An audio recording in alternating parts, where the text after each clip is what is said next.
জামাত শিবিরকে নিষিদ্ধ করেছিল, মহান আল্লাহর ইচ্ছা হাসিনা চেয়েছিল জামাত শিবিরকে চিরতরে নিশ্চিহ্ন করে দেবে সন্ত্রাসের ধোঁয়া তুলে, কিন্তু না, হাসিনার ইচ্ছা পূরণ হয়নি।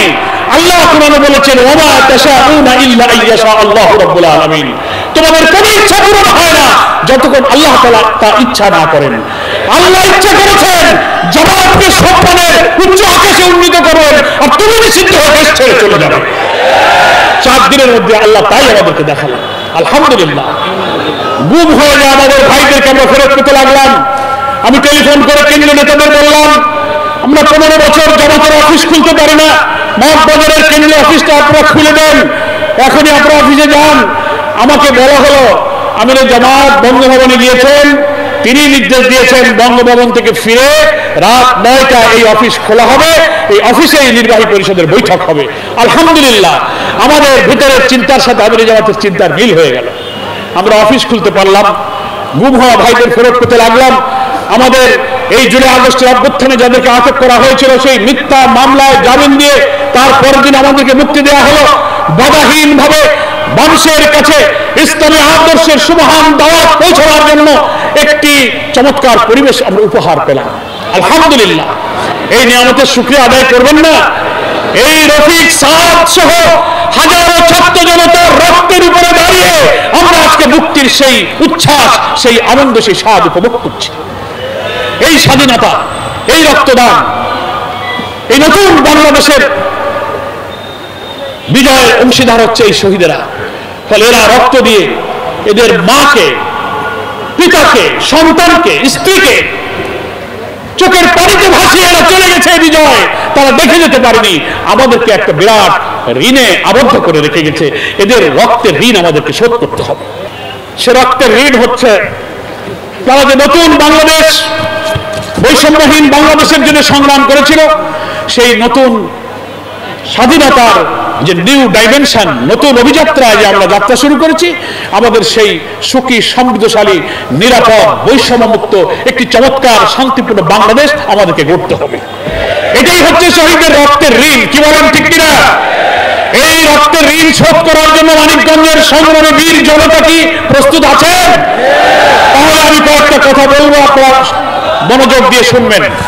আমার ভাইরা, আমরা জেল থেকে বেরিয়ে আমাদের আমিরে জামাতের নেতৃত্বে আমরা অন্তর্বর্তীকালীন সরকারের প্রধান নোবেল বিজয়ী প্রফেসর ডক্টর ইউনূসের কাছে আমরা গেলাম। দেশ এবং রাষ্ট্র গঠনের জন্য জামাত ইসলামের পক্ষ থেকে সুনির্দিষ্ট লিখিত প্রস্তাবনা আমরা দিয়েছি। আমরা বলেছি, আপনি বিলম্ব করবেন না, অবিলম্বে একটি অবাধ, গ্রহণযোগ্য একটি নির্বাচনের ব্যবস্থা করুন। তিনি আমাদেরকে বললেন, আপনারা আমাকে সহযোগিতা করবেন। আমি এই শহীদদের যে রক্তদান, মানুষের এই আত্মত্যাগ, আমি তো এখানে আসতে চাইনি, ছাত্র জনতা আমাকে নিয়ে এসেছে। আমি আমার উপর অর্পিত দায়িত্ব পালনের চেষ্টা করব। আমরা সেই অঙ্গীকার নিয়ে জামাত ইসলামী দেশবাসীর কাছে, আমাদের সমস্ত জনশক্তির কাছে এই মেসেজ পৌঁছেছি, আমরা সরকারকে সহযোগিতা করতে হবে। আমরা চেষ্টা করলাম, মাঠে নামলাম। সাথে সাথে বিদেশে পালিয়ে গেল ওই খুনের মাস্টার মাইন্ড, এই গণতন্ত্রের দুশ্মন বিদেশে গেলেও ষড়যন্ত্র তার থেমে থাকেনি, ওখানে বসেই সে ষড়যন্ত্র শুরু করেছে। এ খবর কি আপনারা রাখেন? বিপ্লবের পর তিনি পাল্টা বিপ্লবের জন্য চক্রান্ত করলেন, সেটা দেশপ্রেমিক সেনাবাহিনী ব্যর্থ করে দিল। আমরা আমাদের বিগত দিনের প্রায় 17টি বছর বাংলাদেশের মানুষ একটি ইতিহাসের কালো যুগ, কালো অধ্যায় আমরা অতিক্রম করেছি। কি বলেন, ঠিক কিনা? 14, 18, 24 সালে 3টা জাতীয় নির্বাচনে বাংলাদেশের মানুষ আমরা ভোট দিতে পারি। ভোট দিতে রওনা হয়েছেন আপনারা। প্রতিমধ্যে আওয়ামী লীগ, যুবলীগ, ছাত্রলীগ আর পুলিশ লীগ বাধা দিয়ে বলেছে ভোট হয়ে গেছে, বাড়ি চলে যান। ফ্যাসিবাদের মাস্টার মাইন্ড শেখ হাসিনা বলেন, উনি নাকি বাংলাদেশে গণতন্ত্র প্রতিষ্ঠা করেছেন, গণতন্ত্রের জন্য না জীবন দিয়েছেন। আওয়ামী লীগের মুখে গণতন্ত্র মানায় না। শেখ মুজিবুর রহমান গণতন্ত্রের কথা বলে তিনি এই দেশে ক্ষমতায় অধিষ্ঠিত হয়েছিলেন, কিন্তু তিনি ক্ষমতায় ওঠার পর নিজে হাতে গণতন্ত্রকে কবর দিয়েছিলেন। নিজের পরিবার পরিজন আত্মীয় স্বজনকে দিয়ে একটা রাষ্ট্রীয় সিন্ডিকেট তৈরি করে এই রাষ্ট্রকে আপনার পৈতৃক সম্পত্তি মনে করে আপনারা এই রাষ্ট্রের রাজা হতে চেয়েছিলেন।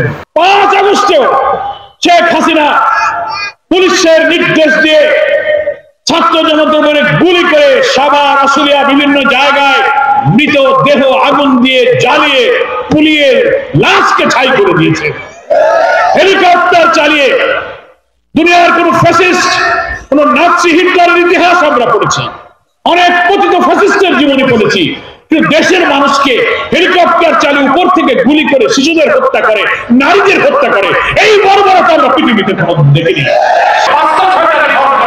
আপনি খুব সর্বসময়